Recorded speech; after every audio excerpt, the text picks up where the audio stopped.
akan memaknai kalimat-kalimat yang sering Anda baca ketika sholat. Di sholat saat ada itidal ngendikan apa? Rabbana lakal hamdu, ayo dibaca, mil'us samawati wa mil'ul ardi wa mil'u ma syi'ta min syai'im ba'du.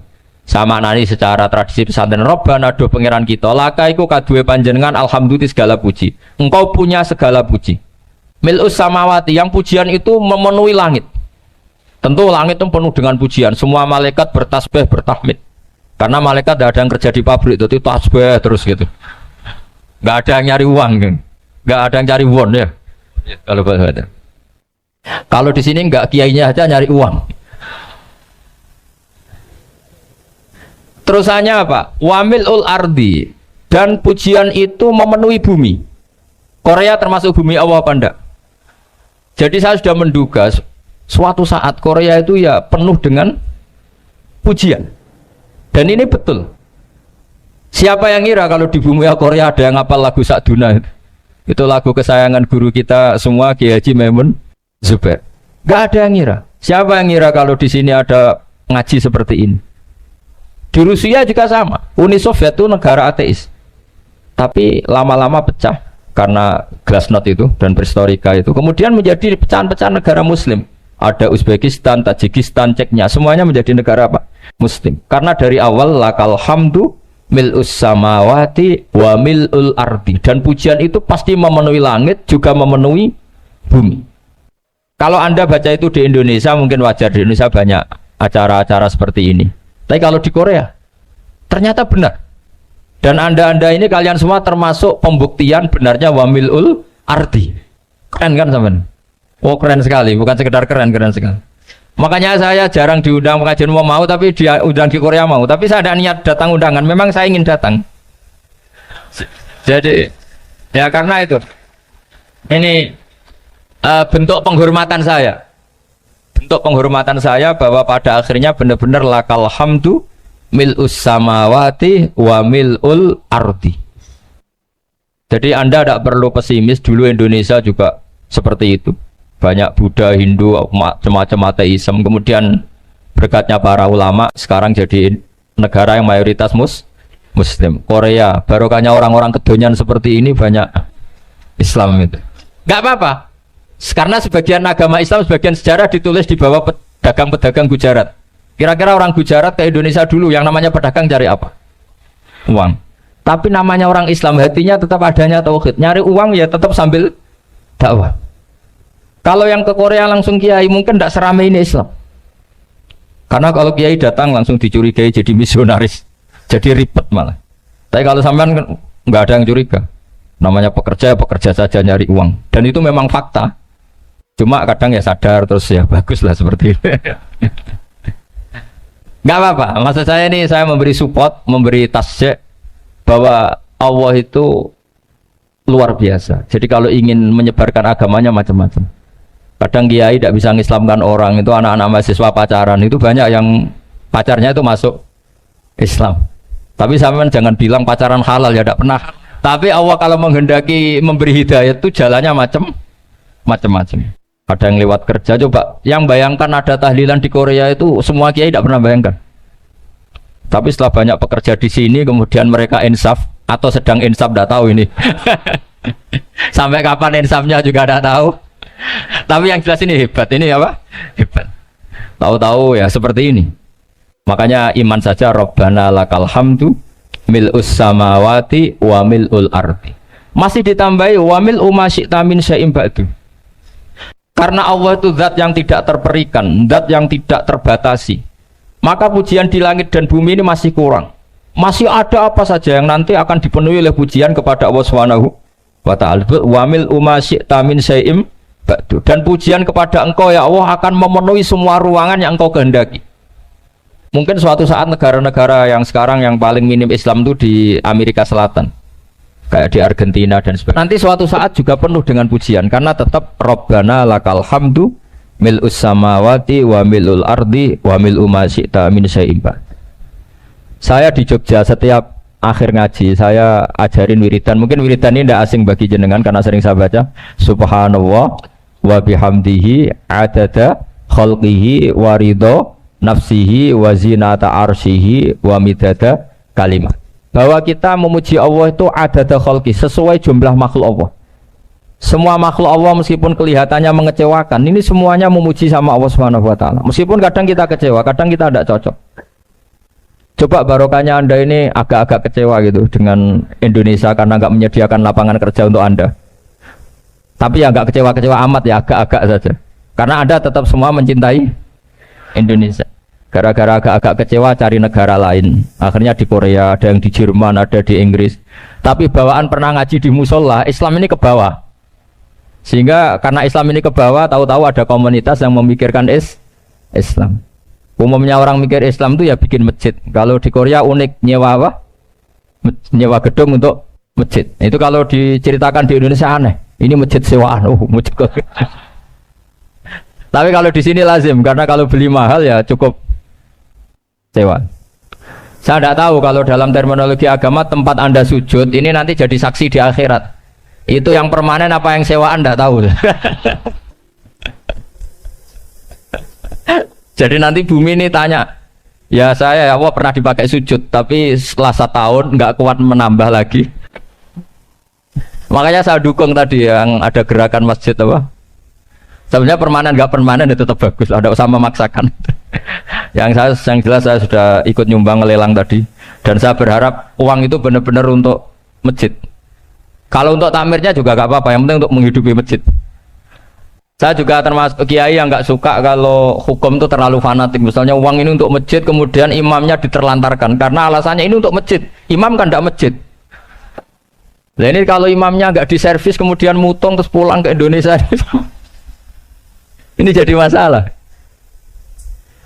Tapi saya juga agak suka kalau ada negara gitu. Betul-betul saya tidak suka. Yang imamnya itu terlalu diservis. Ini buruk sekali kan. Pernah ada anekdot, ini anekdot tapi nyata. Ada negara yang sangat sehat, ya. Islamnya sangat sehat. Itu imamnya 1 bulan tuh digaji 70 juta. Kira-kira 70 juta dibagi 1 hari berapa? 5 sholat ya? 5 kali 30 berapa? Kira-kira saja. 150. Berarti per sholat dapat berapa ya? Kira-kira kan biasa potong gaji kalau berapa kira-kira? Singkat cerita, si kiai dari luar negeri tadi cerita apa Indonesia? Kiainya miskin-miskin, datang ke masjid kan kadang pakai ontel, adzan sendiri, qomat sendiri, sholat sendiri kadang. Itu nasib orang-orang Sragen dan Salatiga sebagian. Itu yang lapor karena mereka itu. Kalau Rembang insya Allah enggak. Tapi ada semuanya Salatiga, sebagian begitu. Itu yang cerita kiainya, bukan ini bukan hoax. Memang kiainya cerita. Nasib kiai di Salatiga Gus katanya. Itu digojlok. Tapi tetap sholat. Sehingga cerita orang tadi cerita, imamnya di sana naiknya Mercy, muadzinnya pakai BMW. Itu tetangga sebelah Indonesia banyak yang fasilitas imam seperti itu. Karena gajinya sampai 70 juta. Setelah dia cerita bangga karena negaranya mengapresiasi imam sholat, sama Kiai Indonesia dia omongin gini, makanya kamu sholat terus, takut potong gaji ya gitu. Itu kagetnya bukan main dia. Dikira itu satu sifat kelebihan negaranya, ternyata buruk sekali karena imam sholat karena takut potongan gaji. Akhirnya Kiai Indonesia bangga, alhamdulillah kita sholat tanpa gaji dan tetap sholat. Keren mana yang digaji sama Anda? Ini yang di atas ini banyak calon imam itu. Nggak keren mana imam yang digaji sama Anda? Keren yang enggak. Tapi kalau pertanyaannya dibalik, keren mana jamaah yang peduli imamnya sama yang nggak peduli? Jadi jawabannya harus tetap seperti itu. Imamnya keren yang ikhlas, tapi jamaahnya keren yang peduli imamnya. Jelas ini ya fatwa saya ya. Gimana? Imamnya baik yang ikhlas, tapi jamaahnya baik yang peduli nasibnya. Tapi sekali imam dari awal gak ikhlas itu harus di PHK ini. Itu bahaya bagi agama kalau awalnya sudah ada ikhlas. Karena nanti setelah habis subuh terus dihitung, oh setahu saya sholat terus kok kenapa gajinya tinggal segini? Ya, setahu saya sholat terus kok gajinya tinggal segini. Terus nanti takmirnya bilang, kemarin duhur Pak Yai tidak ngimamin, kemarin asar tidak ngimamin, Terus dihitung. Bisa enggak agama akan berjalan seperti itu? Enggak kan? Ya makanya pertanyaannya tadi, suka atau punya imam ikhlas? Suka, tapi imamnya juga suka kalau jamaahnya peduli. Ini penting saya utarakan karena agama itu beda. Agama ini diurus oleh Allah Subhanahu. Jadi kita mengerahkan pemikiran itu bukan karena kita akan menyelamatkan agama ini, tidak. Agama ini diselamatkan oleh Allah Subhanahu wa taala.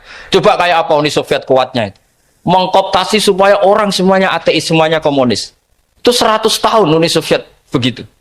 Tapi orang-orang Uzbek, Ceknya, Tajikistan tetap ngajari anak-anaknya tauhid. Itu ada yang cerita itu sampai mengajarkan tauhid itu di bawah tanah, di basement. Tapi Allah menghendaki Rusia itu Uni Soviet jatuh. Ketika jatuh, negara-negara ini langsung menjadi negara Islam, yaitu Uzbek, Tajikistan, Ceknya. Mungkin nggak mereka langsung menjadi negara Islam, andai kan saat menjadi Uni Soviet benar-benar menjadi ateis. Nggak mungkin kan? Karena saat dikooptasi Uni Soviet, akidah mereka tetap tauhid, cuma nggak berani muncul. Artinya apa? Uni Soviet nggak bisa menghabisi Islam. Kurang kerennya Uni Soviet zaman itu, bisa nggak menghabisi Islam? Nggak bisa. Donald Trump dulu termasuk Islamfobia, tapi setelah dia anti-Islam, malah orang Amerika demo supaya memperhatikan Islam. Nggak bisa. Makanya Korea pun nggak bisa menghabisi Islam. Kalau sampean menghabisi Islam sendiri bisa. Karena terus gak mau sholat, gak mau zakat itu sampai, tapi sampean toh yang Islamnya habis, Islam tetap baik-baik saja. Makanya ini penting saya utarakan supaya kamu pede bahwa agama ini pernah dibawa orang yang pedagang. Ya soal ada sebagian pendakwah yang ikhlas ya banyak, tapi sejarah yang gampang kita lihat adalah Islam itu dibawa oleh apa? Pedagang Gujarat, pedagang India. Nggak apa-apa, sejarah itu meskipun sebagian menentang nggak apa-apa, tapi sejarah itu tetap ada. Pasti sebagiannya memang seperti itu. Dan itu tidak masalah. Saya ulang lagi, itu tidak masalah. Coba dulu pemain bola kalau di Inggris itu kalau mau sholat susahnya bukan main. Apalagi kalau mau puasa. Kalau di sini kerja puasa katanya mati lu kalau apa? Puasa. Kalau mau sholat katanya dicari mana ini berhalanya kok. Kata orang-orang ateis kan gitu, dicarikan patungnya kali ini sholat kok nggak ada patungnya ini gimana ini. Ya ngalamin gitu. Tapi Allah Maha Kuasa. Banyak investor mana itu Dubai atau Qatar yang tertarik investasi di dunia bola. Kayak Sulaiman Al-Fahim makanya beli Manchester City.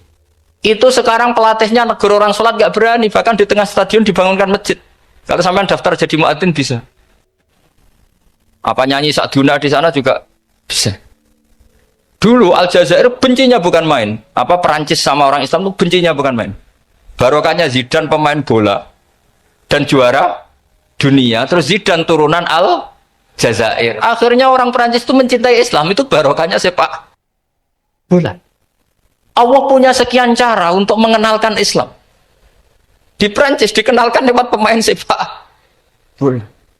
Nah di Korea ini yang agak unik, dikenalkan lewat pecinta wong.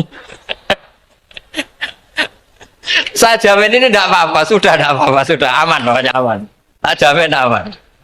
Pokoknya alhamdulillahilladzi hadana lihada wa ma kunna linahtadiya laula an hada. Karena agama ini dibawa oleh Allah Subhanahu wa taala, yang menjaga juga Allah Subhanahu wa taala. Sama tidak usah khawatir. Kalau ada kelompok tertentu yang mengkhawatirkan Islam, sekarang Islam bahaya gini-gini, itu kurang rojak, itu kurang optimis itu. Harapannya sama Allah tipis, harus ngaji lagi.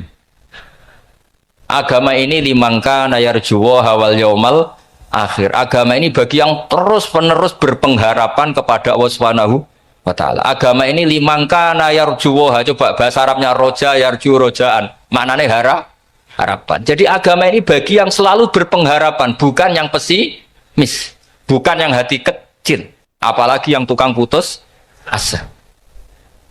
Coba agama ini begitu luar biasa, dibawa orang yang macam-macam.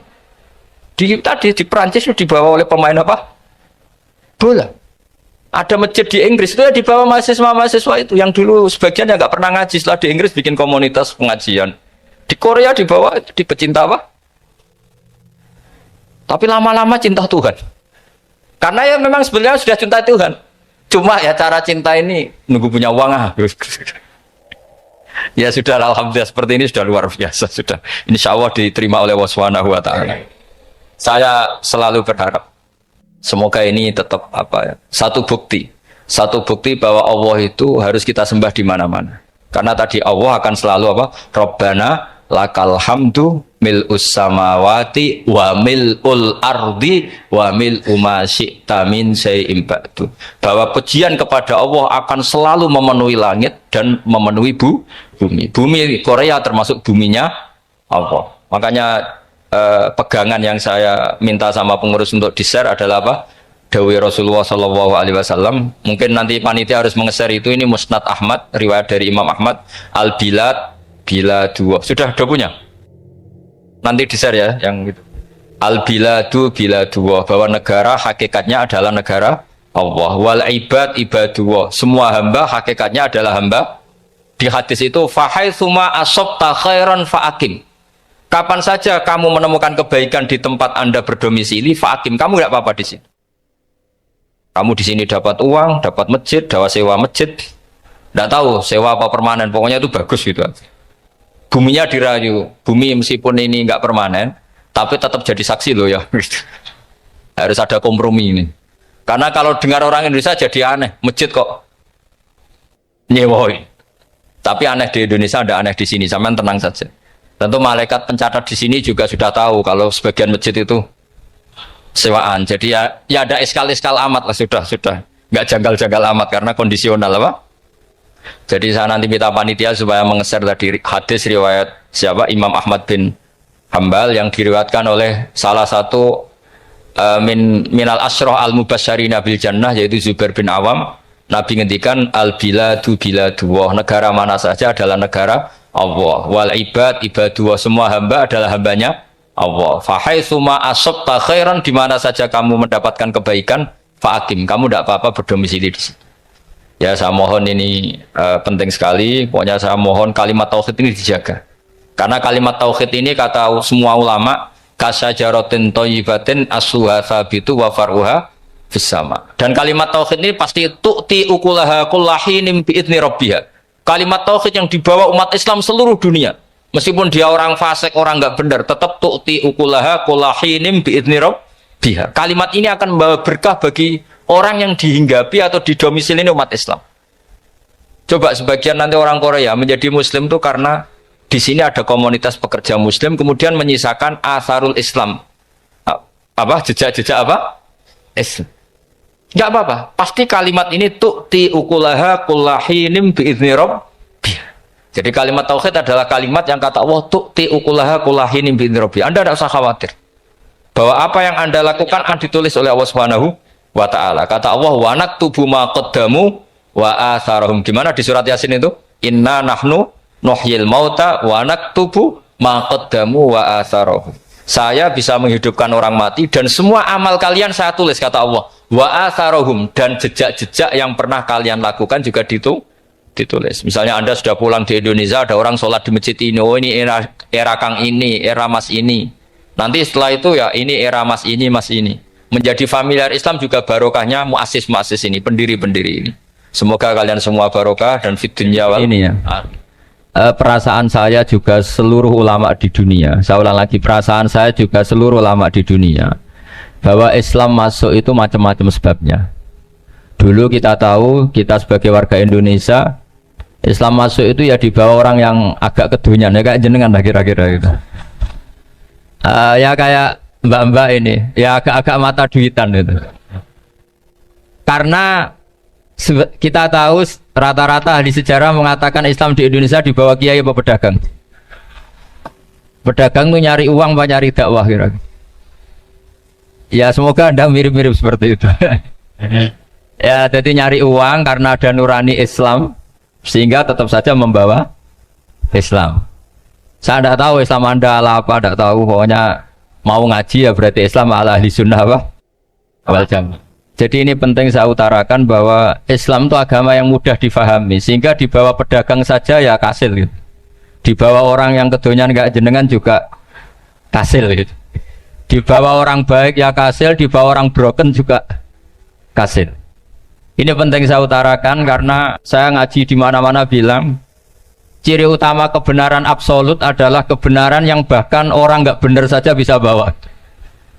Tapi bukan berarti saya dukung Anda tidak benar, kan sudah tidak benar dulu sebelum kenal saya. Tapi nggak apa-apa, nggak benernya umat Islam insya Allah dimaafkan sama Allah Subhanahu. Ya asal tobat maksudnya. Nggak, ini saya beri satu konstruksi pikiran yang saya sering utarakan di ngaji saya. Sampai sekarang saya coba saat tes ini kan di kampus ya, di apa bacanya ini Kim University yang global leader apa in the world itu. Ini keren lah. Jadi acara ilmiah kita ditakdir di gedung apa? Kampus, gedung universitas di begini. Kalau 1 ditambah 1 2 itu namanya hakikat. Ciri utama hakikat adalah siapapun akan menerima. Saya sekarang tanya sama Anda, kira-kira 1 tambah 1 2 itu musuh Anda pun mengatakan 2 apa tidak? Ya. Pekerja Korea ya bilang 2, rektor Al-Azhar juga bilang 2. Kamu yang sekarang sedang mungkin sebagian broken sama istri juga bilang 2. Istri kamu yang mangkal sama kamu juga bilang 2. Yang cemburu ya bilang 2, yang dicemburuin juga bilang 2. Karena begitu mudah kebenaran absolut diterima oleh siapa saja.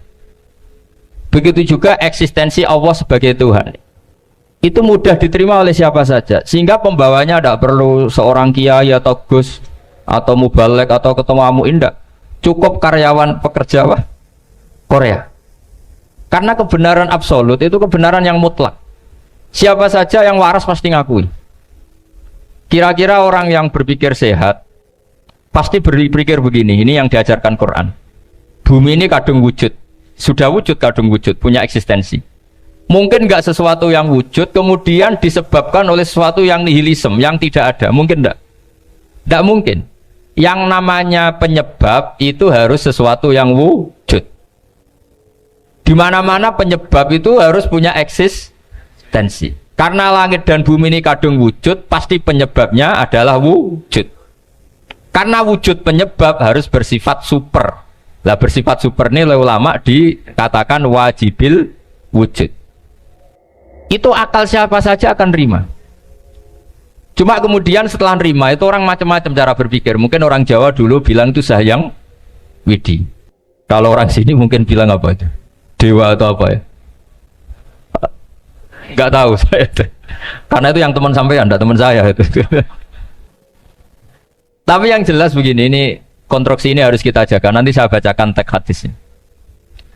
Kebenaran sejati ciri utamanya adalah ada absolutisme, ada kebenaran mutlak. Ciri utama kebenaran mutlak adalah diakui bahkan oleh siapa saja, termasuk oleh orang fasik. Orang fasik itu orang nggak benar. Misalnya ada imam masjid besar Istiqlal, ditanya 1 tambah 1 bilang apa? 2. Nanti kira-kira yang lonte juga bilang apa? 2. KPK juga bilang koruptornya yang ditangkap 2. Nah, eksistensi Allah sebagai Tuhan ini kebenaran yang absolut. Maka agama ini juga boleh diterima oleh siapa saja, termasuk oleh orang fasik, orang nggak jelas. Ini penting saya utarakan karena sekarang marak kelompok yang mengatakan orang Islam kalau zina menjadi tidak muslim, orang Islam kalau korupsi menjadi tidak muslim, salah sedikit tahlilan jadi kafir, percaya wasilah jadi itu tidak benar seperti itu. Karena kebenaran eksistensi itu kebenaran yang nggak bisa diganggu gugat. Seperti Anda ini kan warga Indonesia, KPK ya warga Indonesia, koruptornya juga warga. Apa setelah dia korupsi lalu tidak warga Indonesia? Tetap warga. Orang yang meyakini kalimat tauhid setelah dia salah apa terus tidak ya tauhid? Kan tetap ya. Maka dia tetap Islam. Ini penting saya utarakan. Kalau seorang warga Indonesia yang koruptor, yang macam-macam saja tetap warga Indonesia, padahal banyak kesalahan. Karena status warga Indonesia adalah status yang permanen. Begitu juga status Muslim adalah permanen bagi siapa saja yang melafadzkan La ilaha illallah Muhammadur Rasulullah. Kita tidak bisa mengkafir-kafir mereka. Itu juga yang sering dipesankan dan jadi ciri khas ulama ahli sunnah wal jamaah, tidak mengkafirkan orang Islam meskipun melakukan dosa besar. Soal dia salah nanti masuk neraka ya silakan saja, saya ada ikut, paham ya, sampai bisa mencoba. Tapi tetap saja dia muslim. Analoginya tadi, analoginya gampang sekali tadi. Orang Indonesia yang salah itu tidak akan merubah statusnya sebagai warga Indonesia. Karena ya memang dia berstatus warga Indonesia. Orang Islam yang sudah melafadzkan syahadat maka menjadi muslim. Saya di mana-mana berkampanye, berfatwa. Orang kafir yang 70 tahun kafir, sekali melafadzkan kalimat tauhid itu menjadi muslim apa tetap kafir? Muslim. Masa kita yang Islam terus, yang kalimat tahlil la ilaha illallah kemudian menjadi kafir karena kalimat itu? Itu faham aneh apa aneh? Wong yang kafir saja menjadi muslim karena kalimat tauhid, yang Islam menjadi kafir juga karena kalimat. Ini ngajak apa-apaan? Ya ngajak goblok-goblokan, kira-kira kan gitu. Ini penting saya utarakan karena ini penting. Nah, setelah kamu yakin tauhid, ciri utama tauhid itu apa? Menstatuskan sesuatu sebagaimana hakikatnya. Misalnya bumi Korea, ini statusnya tetap buminya Allah. Maka dari awal saya husnudzon sekali sama Allah Subhanahu wa taala bahwa suatu saat di bumi mana saja itu ada tahlil. Enggak ngira kan ada ateis di sini, bumi ateis kemudian ada tahlil, ada sakduna, ada macam-macam. Ini penting, jadi saya mensupport Anda, mensupport kalian semua bahwa agama ini akan diurus oleh Allah Subhanahu wa taala. Makanya Sayyidina Umar radhiyallahu anhu kalau disuruh mikir agama itu tidak mau. Enggak mau betul deh. Ketika Umar jadi khalifah itu puncak keemasan masa Islam. Semuanya stabil, semuanya hebat. Sampai Irak, Iran zaman itu Persia masih, semuanya Mesir, itu semuanya ikut Islam. Ketika Islam pada puncaknya, yang dikhawatirkan oleh masyarakat adalah begini, lalu setelah Umar itu bagaimana? Islam setelah dipimpin orang yang tangguh, yang kuat, yang waroi, yang zuhud, lalu setelah Umar itu gimana? Tapi Umar disuruh mikir gak mau. Sampai setiap Abdullah bin Umar jalan-jalan di kampung-kampung itu abahnya dianggap pecundang. Tahu sampean pecundang? Orang yang gak tanggung jawab. Karena orang-orang bilang gini, ya Abdullah bin Umar, bagaimana pendapat Anda kalau ada penggembala kambing di tengah hutan atau di tengah padang rumput, kemudian dia ninggal gelanggang kambingnya, kamu anggap penggembala ini gimana? Oh itu penggembala yang zalim itu. Pasti kalau kambing ditinggal ya kacau. Apalagi nih umat Rasulullah Shallallahu Alaihi Wasallam. Ini abah kamu tidak pernah wasiat, tidak pernah ngatur suksesi. Lalu Islam setelah dia bagaimana? Suruh dia ngomong penggantinya siapa? Karena beliau sudah sepuh, harus ada suksesi. Akhirnya Abdullah bin Umar lapor ke Umar. Ini gimana bah orang mengkomplain begini. Apa kata Umar? Agama itu beda dengan kambing katanya. Agama itu milik Allah Subhanahu. Mbok saya pikir, tidak saya pikir tetap jalan. Nah ini terbukti. Jangan ulama ya ndak, mufti ya ndak, tapi bisa menjalankan agama.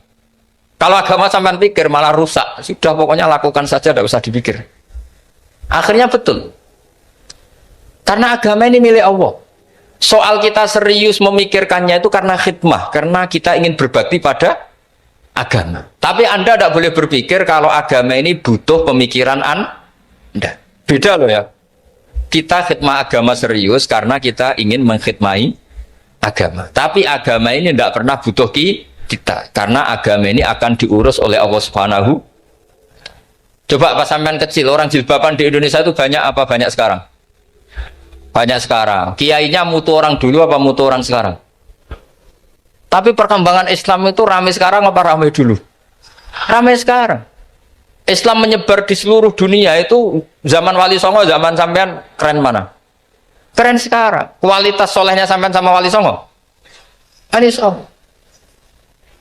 Ini betul. Karena agama ini diurus oleh Allah Subhanahu. Sayyidina Umar, agama ini innallaha ta'ala yahfadzu dinah. Innallaha ta'ala la yudhi'u khilafatahu waladina. Allah itu tidak akan menyia-nyiakan agamanya. Ini terbukti. Agama ini pernah dipimpin orang terbaik di dunia, yaitu Rasulullah Shallallahu Alaihi Wasallam. Ketika beliau intakola ila rofiqil ala, ketika beliau pindah ke alam sana, diteruskan oleh sahabat yang tentu jauh di bawah Rasulullah. Diteruskan tabiin, diteruskan para wali songo, diteruskan sang sampean yang jauh di bawah wali songo. Sejauh-jauhnya.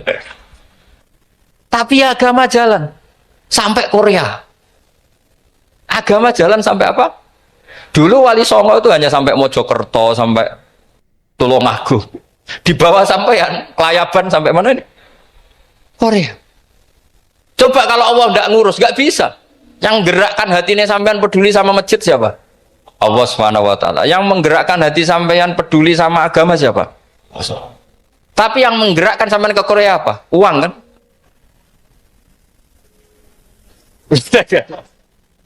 Enggak, enggak apa-apa, jujur saja, jujur ya, santai aja. Ini bagian dari keramatnya jenengan. Niatnya agak bener tapi dibenerin Allah di sini.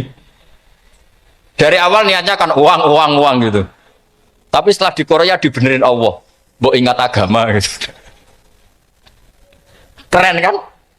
Makanya yang syukur sama Allah Subhanahu wa taala. Yang bisa hanya Allah taala. Makanya dalam dunia kiai selalu baca apa? Alhamdulillah alladzi hadana li hada wa ma kunna linahtadiya laula an hadana Allah. Alhamdulillah kita diberi hidayat seperti ini. Kalau tidak Allah tidak bisa. Sudah mata duit kan, kadang istri ngomel, mertua tidak percaya. Sudah setengah-setengah broken gini saya tidak tahu sampai ke Korea itu karena broken pas saking sayangnya keluarga. Potensinya hanya dua. Dibela-belain kerja demi keluarga atau agak broken maka ke sini.